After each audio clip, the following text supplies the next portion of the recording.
19 तारीख को जब हो चुका है एक एहतजाज जिसमें आप भी शरीक थे, आपका भी समर्थन था, तो फिर उसके बाद में ये खबर भी आई कि भाई जो है अभी जो स्टे भी मिल गया है, मुलतवी कर दिया गया है। क्या ये नौटंकी है सरकार की और कुछ सरकारी हामियों की, और आज मजबूरन आप लोगों को भूख हड़ताल करना पड़ रहा है? क्या बात है ये? देखो, पहली बात तो ये बताऊंगा ना मैं कि सब में पहला ये आंदोलन, ये बेमुद्दत भूख हड़ताल का कॉन्सेप्ट जो हमने शुरू किया, उसके बाद में दशरथ पाटिल साहब से मिले, गोविंद दादा भगत से मिले और अनिल भगत साहब से मिले, बातचीत हुई और तय किया गया कि 19 तारीख को आंदोलन रखा जाए। ये हम लोगों का पूरा समर्थन। लेकिन इससे पहले ही हमारा 21 तारीख का तय हो गया था कि हम लोग जो है भूख हड़ताल, बेमुद्दत भूख हड़ताल करेंगे। दूसरी बात, ये जो बोलते हैं ना आंदोलन हुआ और सरकार ने स्थगित किया, ये सब में बड़ा झूठ है सरकार का। अच्छा। कल का 20 जनवरी 2019 का आप हिंदुस्तान टाइम्स पढ़ोगे तो उसमें अनिल कामली, चीफ ऑफ PRO MSCDCL ने डिक्लेयर किया है कि सरकार की तरफ से हमको कोई स्थगित आया नहीं है लिखित में, और हमने वर्क ऑर्डर पास कर दिया है। ये हिंदुस्तान टाइम्स की रिपोर्ट है। अच्छा। तो इतना बड़ा झूठ बांधा गया है लोगों की दिशा भूल करने के लिए, लोगों को बेवकूफ़ बनाने के लिए। क्यों किया जा रहा है, ये जुल्म क्यों ढाया जा रहा है, ये हमारे समझ के बाहर। नहीं, ये यानी अगर सरकार समझ नहीं पाएगी, आपको समझ में नहीं आएगा, तो क्या ये बेमुद्दत हड़ताल चलती रहेगी? चलेगी, ये बेमुद्दत हड़ताल चलेगी, जान जाएगी, चलेगी। लेकिन जितने भी हमारे मुमरा के लोग हैं, 9-10 लाख लोग हैं, कलवा के लोग हैं, हम इन पे जुल्म होने नहीं देंगे। सरकार को मालूम पड़े कि यहाँ लोग मरे हुए नहीं है, यहाँ जिंदा लोग हैं, और हमारा अधिकार हम गांधी जी के हिसाब से, उन्होंने जो बताए हुए रास्ते से, हम अपना अधिकार उस रास्ते से लेना जानते हैं। तो सरकार को हमारी बातें माननी भी पड़ेगी, और हमारा शहर है, हमको हमारे शहर की हमको फिक्र है, और हमको पता है कि जो भी हो रहा है वो सरकार अपना सही करने के लिए, जो भी चीज़ पर्दे के पीछे करने के लिए, वो पूरा करने की कोशिश करे। एक अभी चर्चा आम हो गई है लोगों में कि कुछ लोगों ने नौटंकी जो किया है कि एक तरफ से सरकार से हाथ भी मिला है, दूसरी तरफ जो है लोगों के साथ बगल भैया भी है, तो इनको ऐसा लग रहा है कि चुनाव तक के पोस्टपोन होना और उसके बाद में फिर टोरेंट का लागू होना, इसमें कहाँ तक सच्चाई है? सच्चाई है। बहुत से लोग जो है डबल ढोलकी वाले हैं, यहाँ भी है वहाँ भी है, जनता को दिखा रहे हैं कि हम तुम्हारे साथ है, और वहाँ दिखा रहे कि हम उनके साथ है। तो ये सब कार्यक्रम तो उनका चल रहा है, लेकिन जनता सब समझती है। आज बच्चा जान रहा है कि कौन खेल खेल रहा है, शहर को कौन खराब करने की कोशिश कर रहा है, और कौन शहर के लिए लड़ रहा है। तो ये किसी को बताने की जरूरत नहीं है, पब्लिक है, सब जानते हैं। रफीक भाई, एक बात और बताओ, आप लोगों के साथ में आवाज़ उठाने वाले बहुत से लोग थे, मेमोरेंडम पेश करने वाले बहुत से लोग थे, लेकिन यहाँ भूख हड़ताल में बहुत कम लोग नज़र आ रहे हैं। नहीं जी, हमारे साथ भूख हड़ताल में बहुत से लोग हैं। हाँ। और जितने लोग थे उतने लोग हैं। कुछ लोग भूख हड़ताल में थे, कुछ वजह की वजह से डायबिटीज़ वगैरह उनको बीमारी थी। नहीं, मैंने मना किया कि मत बैठो, डायबिटीज़ का बड़ा प्रॉब्लम होता है, तो उन लोग हमारे सपोर्ट में है, सारे मंडल सपोर्ट में है। ये मेरे हार्ट की रिपोर्ट है, 2D रिपोर्ट है, 2D इको रिपोर्ट है। मेरा हार्ट 15% पे है। अगर कल को मुझे कुछ हो गया ये बेमुद्दत हड़ताल के वजह से, तो इसका जिम्मेदार मुख्यमंत्री, ऊर्जा मंत्री, MSCDCL के MD, ये सब रहेंगे, पालक मंत्री भी इसके हिस्सेदार रहेंगे। तो मैं चाहूँगा कि जितने भी एडमिनिस्ट्रेशन के लोग हैं ये जागरूक हो जावे कि मुझे अगर कुछ होता है तो ये लोगों के ऊपर चार्जेस लगावे और ये लोगों को इनके ऊपर कार्रवाई करें। इतने खतरनाक स्टेट पे आप जो चल रहे हैं और आप भूख हड़ताल पे बैठे हैं, और जिन लोगों की आप बचाव में लगे हैं वो लोग कहाँ है पूरा मुमरा, कौसा, कलवा, ये सब कलवा वाले, रेती बंदर वाले। नहीं, ये तो है। आपके साथ में आमदार भी नहीं नजर आ रहे। नहीं, देखो, आमदार अगर अपना काम कर लेता तो हमको यहाँ बैठने की जरूरत क्यों पड़ती? अगर आमदार अपनी रिस्पॉन्सिबिलिटी पूरी करता और वो असेंबली में आवाज़ उठाता, लक्ष्यवेध लाया था, प्रताप सरनायक ने लक्ष्यवेध लाया, आरटीआई कार्यकर्ताओं के खिलाफ और कुछ आमदारों ने उसका साथ दिया। तो जब ये हो सकता है तो इसका भी लक्ष्य लाके रोका जा सकता था। अच्छा, आमदार है, रिप्रेजेंटेटिव पूरी कॉन्स्टिट्यूंसी का, अगर वो बोलता है तो सभापति उनकी वैल्यू रखते हैं, उनकी जबान की वैल्यू होती है और वो कैंसिलेशन वही हो जाता, हमको यहाँ बैठने की जरूरत ही नहीं थी। तो तकलीफ कब होती है जब हमारे रिप्रेजेंटेटिव सही नहीं रहे। हमारे रिप्रेजेंटेटिव जैसे नगर सेवक है या फिर और दूसरे एमएलए एमपी है, ये अगर अपने काम पूरी तरीके से नहीं कर पा रहे तो आज जनता रास्ते पे उतरी है, हमको आमरण उपोषण करना पड़ रहा है। अगर हमको कुछ होता है तो ये भी जवाबदार होंगे। सबसे पहले तो मैं तो कहता हूँ यही जवाबदार होंगे, क्योंकि इनकी जिम्मेदारी है, इन्होंने लोगों का वोट लिया और वही लोगों को तकलीफ में डाल के अपने घर बैठेंगे, चले गए। पब्लिक इसका हिसाब लेगी और जल्दी लेगी। साहिब पठान, आप आजकल छाए हुए हैं मजलिस इत्तेहादुल मुस्लिमीन पे, जो नामी गरामी लोग थे वो लोग तो नदारद हैं आजकल। आप ये बताइए कि मजलिस का क्या स्टैंड है इसके बारे में? देखिए, पहले तो हम लोगों ने जो भी यानी भूख हड़ताल रखी है मीम उमरे करके उस पर रखी है, तो पार्टी की तो नहीं, मैं ऐसा मीम उमरा का रहवासी होने के नाते हम लोगों का साथ में यहाँ पर भूख हड़ताल पे बैठे हैं। हम लोगों ने कमेटी बनाई है इसकी और उसके ही ताल्लुक से हम लोग बैठे और यहाँ पर हर पार्टी ने समर्थन किया। अभी तक हर पार्टी के लोग आए, उसी तरीके से हमारे पार्टी के काफ़ी लोग यहाँ पर भूख हड़ताल पे और हमारा समर्थन है इसको, इस भूख हड़ताल को। ये कब तक आपका इरादा है? या जैसा कि नारे लगे थे पाकिट वापस कर दो और क्या क्या, तो कहीं ऐसा नहीं हो कि पाकिट चल जाए और लोग निकल ले? नहीं, ऐसा नहीं है। देखिए, जब तक हमको लिखित में नहीं मिलेगा कि इसको कैंसिल कर दिया गया है, इसका रद्द कर दिया गया, जब तक हम बेमुद्दत भूख हड़ताल पे बैठे हैं, हम यानी चाहे उसके लिए हमारे बीच में हमारे में से किसी को कुछ भी हो जाए, लेकिन हम हमारा उपोषण नहीं तोड़ेंगे। हमको इसका कैंसिलेशन चाहिए, जब तक लिखित में नहीं मिलेगा जब तक हम भूख हड़ताल करेंगे। मुजाहिदे व्हाट्सएप जनाब लिसान अंसारी साहब, आपकी क्या राय है? मेरी बहुत हालत खराब है। आप लोग जो है ना इस जंग में थे, आप लोग इस जंग में थे, क्या लगता है आपको? ये आपको आवाम जो है रास्ते पे, पब्लिक जो है रास्ते पे उतर आई है, क्या लगता है? ये सरकार की बहुत बड़ी कमजोरी है।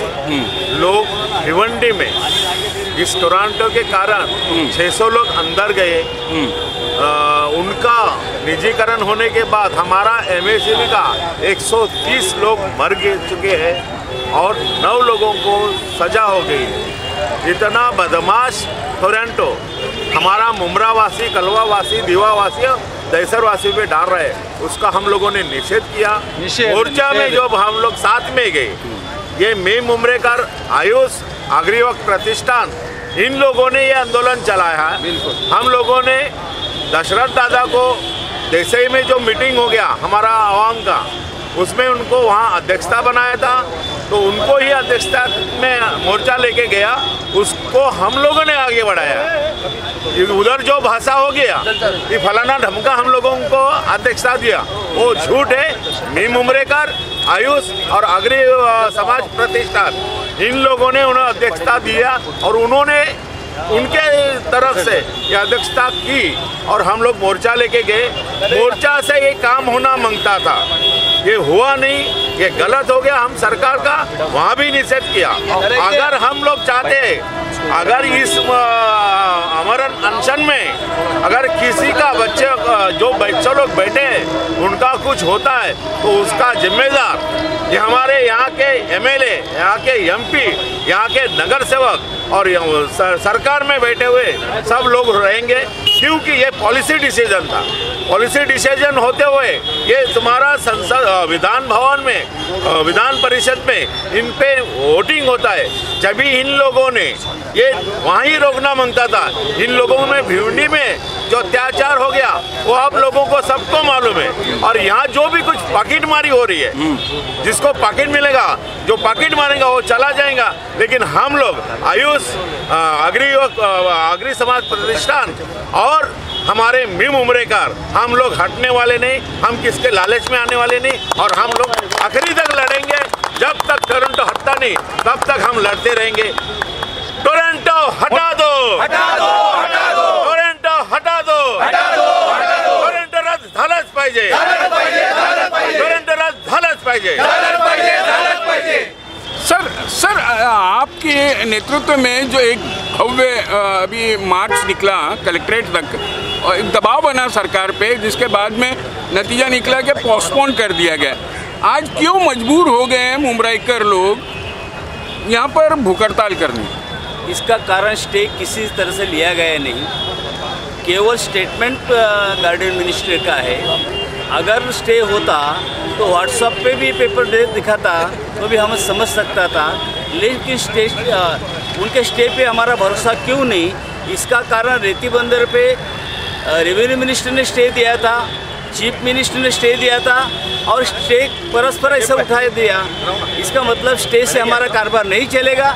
हमको उसने सीएम ने बुलाना चाहिए, ऊर्जा मंत्री बुलाना चाहिए, चर्चा करना चाहिए, उसके बाद में डिसीजन लेना चाहिए। जब तक डिसीजन लेता नहीं तब तक हम यहाँ से ये आंदोलन पीछे नहीं लूँगा। इसका कारण जलगांव और औरंगाबाद में उन्होंने आज जो टोरंटो कंपनी था वो पीछे लिया, उसमें 400 कोटी लॉस था तो भी पीछे लिया। फिर यह इतने जो लॉस है वो भरने के लिए निश्चित मुबरा वाला तैयार है। इसका कारण है 87 जो कर्मचारी यहाँ कम है, वो 87 और टेक्निकल ऑफिसर भरो, ये लोग कर सकता है। और थोड़ा पुलिस फोर्स दो। अगर जो लोग गलती करता होगा, इन लोगों की मांग है, जो गलती से करता होगा, चोरी से कोई बीच से करता होगा तो उनके ऊपर कार्रवाई करो। इनकी आज ही तैयारी है। और इसी तरह से अगर लोगों को सहयोग नहीं देंगे तो हम और आज जो आंदोलन होगा उससे दुगुना आंदोलन आने का ही दिन करूँगा। क्या बात है? वसीम भाई, पहले आप ये स्टैंड क्लियर कीजिए कि आप समाजवादी पार्टी से आए, जमातुल मुस्लिमीन से आए, शरीक हुए? मैं सबसे पहले तो ये कहना चाहता हूँ कि इस वक्त यहाँ पर जो शहर के हालात हैं, जिस बर्बादी की तरफ शहर को धकेला जा रहा है, तो इसमें किसी पार्टी किसी जमात से उठ करके एक अपना शहरी होने का फ़र्ज़ अदा करना चाहिए। मैं उसी शहरी होने का फ़र्ज़ अदा कर रहा हूँ। मैं यहाँ पर एक मुमराकर के तौर पर आया हूँ और जैसा कि आप देखेंगे यहाँ पर और दूसरे लोग भी ये सब अलग अलग पार्टियों से आए हैं। मैं दशरथ पाटिल साहब की बात करता हूँ, या आगरी सेना से आ रहे, ये कोई शिवसेना को रिप्रेजेंट नहीं कर रहे, लेकिन ये कलवा से आए, ये कलवा का दर्द लेकर आए। हम सब यहाँ बैठे हुए, हम मुमरा का दर्द लेकर आए। कुछ हमारे साथी जो दीवा से यहाँ पर बैठे हुए हैं, इस तरीके से MSCB के जो यहाँ पर उनकी यूनियन के अध्यक्ष है वो भी यहाँ आकर बैठे हुए। तो इस वक्त जो है वो किसी जमात से किसी पार्टी से इस चीज़ को ना जोड़ा जाए। हम अपनी जान देने के लिए तैयार हैं उन लोगों के लिए, उन गरीबों के लिए जिनके ऊपर ये जुल्म का पहाड़ टूट रहा है। Thank you. आप लोग किस तरह से शरीक हो गए इस भूख हड़ताल में? पहली बात यह है कि ये जो उद्योग है, ये उद्योग ना कि नफ़ा कमाने के लिए, ना कि अपने इसके लिए, ये सार्वजनिक जनता के लिए, यानी ये देश का हित के लिए और देश को सब ग्राहकों को अच्छा सुविधा देने का ये हमारा फर्ज है, MSCB का फर्ज है। और इस माध्यम से इसमें नफ़ा कमाने का उद्देश्य नहीं है, क्योंकि अगर इसके ऊपर अगर नफ़ा कमाए, यहाँ का जो बिजली का जो ये बिजली के ऊपर इस देश का GDP का यानी विकास का दर उसके ऊपर अवलंबन है। अगर बिजली अगर अच्छी रहेंगी तो यहाँ का विकास अच्छा होगा, ये धोरण है। इसके लिए ये उद्योग है, ये सार्वजनिक उद्योग से हिसाब से रहना चाहिए, क्योंकि इससे किसान बचेगा, जो कि इससे झोपड़पट्टीवासी को बिजली मिलेगा, जो कि इससे आम आदमी को ये लेगा। इसके वजह से ये रहना चाहिए। अगर प्राइवेटाइजेशन हो गया तो इसमें वो सार्वजनिक हित की बात नहीं आती, उसको मालिक अपना मुनाफा कैसा होएगा वही हिसाब से काम करेगा। हमको वही हिसाब से काम करने का नहीं। रही बात हमारी नौकरी है, हमारी नौकरी नहीं चली जाएगी, हम रिटायर हो जाएंगे, लेकिन हमारी आने वाली जो नौकरी है यहाँ पे ब्रेक लगेगा। यहाँ का जो भूमिपुत्र है उसको नौकरी को ब्रेक लगेगा, उसको काम धंधे को ब्रेक लगेगा। अगर ये प्राइवेटाइजेशन हो गया, जो आप पीसने के लिए अपन गिरनी पे जाते, पीठ पे जाते, तो उसका भी दाम बढ़ेगा, यानी झोपड़पट्टीवासी को कभी पिसाना भी मुश्किल हो जाएगा। किसानों को जो कि अभी जो कंट्रोल में तो भी अनाज के भाव ज़्यादा हो गए। अगर ये भी सब्सिडी नहीं रहती, ये अगर सब्सिडी के हिसाब से नहीं चलता ये उद्योग, तो यहाँ का गऊ का अनाज का भी दाम बढ़ता था। और यहाँ का झोपड़पट्टी से जो सार्वजनिक उद्योग को जो अपन बिजली देते, जहाँ की स्ट्रीट लाइट हो गई, जहाँ की तुम्हारा पानी हो गया, ग्राम पंचायत हो गए, इसको हम जो बिजली देते तो इसमें सब्सिडी देते हैं, इसमें जनता का हित रहता है। ये सब तमाम बातें बंद हो गई। इसके लिए हम इसमें जनता के सपोर्ट में तुमको एक बात गुजरना चाहता हूँ, हमारा जो पगार का जो है एडिटेशन बोले तो हमारा अप्रैल 18 में ख़त्म हो गया, लेकिन हम उसके लिए संप नहीं कर रहे, हम बोनस के लिए संप नहीं कर रहे। हमको पगार मत दो, हमको पगार मत बढ़ाओ, बोनस मत बढ़ाओ, लेकिन ये जो संकट है ये संकट पीछे लो। कल हमारी औरंगाबाद में पूरे महाराष्ट्र की पूरे ये कार्यकारिणी की मीटिंग हुई, वहाँ पे 200 लोग थे हमारे, और 200 लोगों ने यही किया कि यहाँ के अपना पगार का मुद्दा बाजू में रखो, पगार का मुद्दा बाजू में रखो, बोनस का मुद्दा बाजू में रखो, लेकिन ये जो प्राइवेटाइजेशन है ये प्राइवेटाइजेशन मत होने दो। इसके लिए हम हमारे एमईसीपी की तरफ से अब तमाम यूनियन इकट्ठा होकर 2 दिन का हड़ताल किया। इसके बावजूद हमारे ऊपर एस्मा लगा दिया, हमारे उस पर ब्रेकिंग सर्विस लगा दी, हमारे कई लोगों के ऊपर अभी नोटिस भेजा गया। ये ऐसे तमाम दादागिरी यहाँ पे चल रही है। हम इसके दादागिरी से हम डटने वाले नहीं, हम जनता के साथ पे हम भी ग्राहक हैं। दादागिरी नहीं चलेगी, हम भी ग्राहक हैं, दादागिरी नहीं चलेगी। यहाँ का नागरिक है, इसके लिए हम हमारा फर्ज बनता है सामाजिक हित से हमारे हित से अगर इसके अनशन में अगर हमने इसमें शरीफ नहीं हो गए तो ये हमारी बड़ी भूल हो गई सामाजिक हित के लिए। इसके लिए हम खास तौर के हमारे यूनियन की तरफ से इनको सपोर्ट देने के लिए यहाँ पे मैं हाजिर हूँ। Thank you.